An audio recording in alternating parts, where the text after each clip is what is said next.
조선일보가 윤석열을 사실상 좌파 취급했는데 내용이 상당히 재밌습니다. 전문 그대로 보고 드립니다. 쏟아지는 용산발 뉴스 중에서도 지난주 비선 메신저 보도는 충격적이었다. 윤 대통령이 골프 회동, 부부 동반 모임도 하자고 말했다는 대목은 당혹스럽기까지 했다.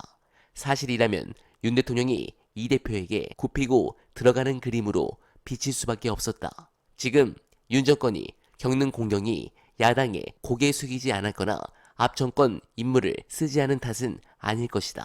공정과 상식, 법치와 문정권 극복이란 본연의 가치를 지켜내지 못하는 어떤 협치도 국정 안정을 이뤄낼 수 없다. 윤 정권을 탄생시킨 정체성의 기본이 의심받는 순간 충성지지층마저 실망해 등을 돌릴지 모른다. 네, 재밌습니다. 실제 윤석열은 총선에서 대패 이후 상당히 낮은 지지율을 기록하고 반등을 제대로 못하는 상황입니다. 이건 나라를 팔아먹어도 국짐을 찍는 35% 중 상당수가 윤석열의 지지를 철회한 것이라 볼 수 있습니다. 그래서 필살기를 준비하고 있습니다. 어제 이 두창이의 발언을 보고 저는 확신이 하나 들었습니다. 영상 보시고 이어가 보겠습니다. 세팅을 다 대충 해놨다는 거예요. 이창수가 서울중앙지검장으로 왔잖아요. 와서 해야 할 일들을 그렇지. 이미 준비가 돼 있다. 근데 이창수가 중앙지검장 올 때부터 그 얘기 있었지 않습니까? 네. 전주지검에서는 저기 문재인 전 대통령 그 사돈 쪽 털었다. 요 얘기 있었고. 그리고 수원지검에서 일할 때는 그때 이제 뭐 백현동 사건이라든지 이런 이재명 대표 관련된 사건을 털었다. 그러니까 양쪽에 하나씩 잡고 있는 거예요, 이창수가. 그리고 그 이창수가 와서 슬슬 공세를 준비를 한다라는 거죠. 그래서 정권 초반에 그 사정정국 펼쳤던 것처럼 순차적으로 하나씩 쓴다는 거예요. 그 다음으로 준비하고 있는 게 뭐냐? 제가 듣기로는 김혜경 여사의 이제 법인카드 사건. 네. 그거 이미 재판 넘어갔잖아.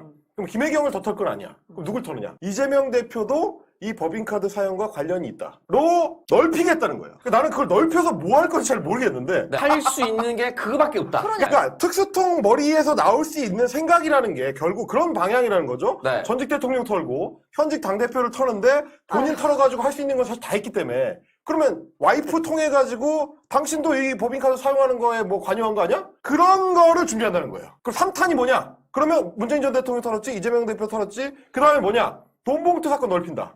네, 공감합니다. 특히 건의가 튀어나왔습니다. 굉장히 오랜만에 나왔죠. 아마도 이 부분은 올해 초 중앙지검장이 소환을 하려는 움직임이 보이니까 총선을 앞두고 몸을 숨겼다가 이제는 수사를 맡겠다는 자신감이 있으니 튀어나온 것이란 확신이 듭니다. 특히 듀얼백은 알선 수재가 핵심인데 이건 건드리지도 않고 청탁금지법으로 가서 대충 덮고 넘어갈 것이며 핵심은 도이치모터스 주가 조작을 어떻게 끝낼 거냐인데 이거 보니까는 그냥 쩐주고 이게 뭐 별로 그렇게 또 드러난 사실도 없네 이걸로 갈 것 같습니다. 이유는 이 불기소로 끝낼 수 있다라는 전망이 어제부터 언론 보도로 나오기 시작했습니다. 그래서 이게 시사하는 바가 뭐냐? 김건희 사건은 가볍다 이렇게 가고 야당과 관련된 거나 전 정권과 관련된 거는 성역이 없어야 된다 이렇게 100% 갈 겁니다.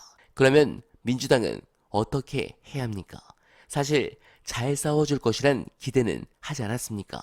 플랜도 좋았고 그런데 이 좋은 분위기를 다 말아먹었습니다. 지금 탈당이 오늘 포함하면 무조건 10,000명 넘을 텐데 이건 대선 때도 이러지는 않았습니다. 민주당이 그리고 지도부가 이번 사태를 심각하게 받아들이길 바라면서 어날바는 오늘도 최선을 다하겠습니다. 여러분 고맙습니다.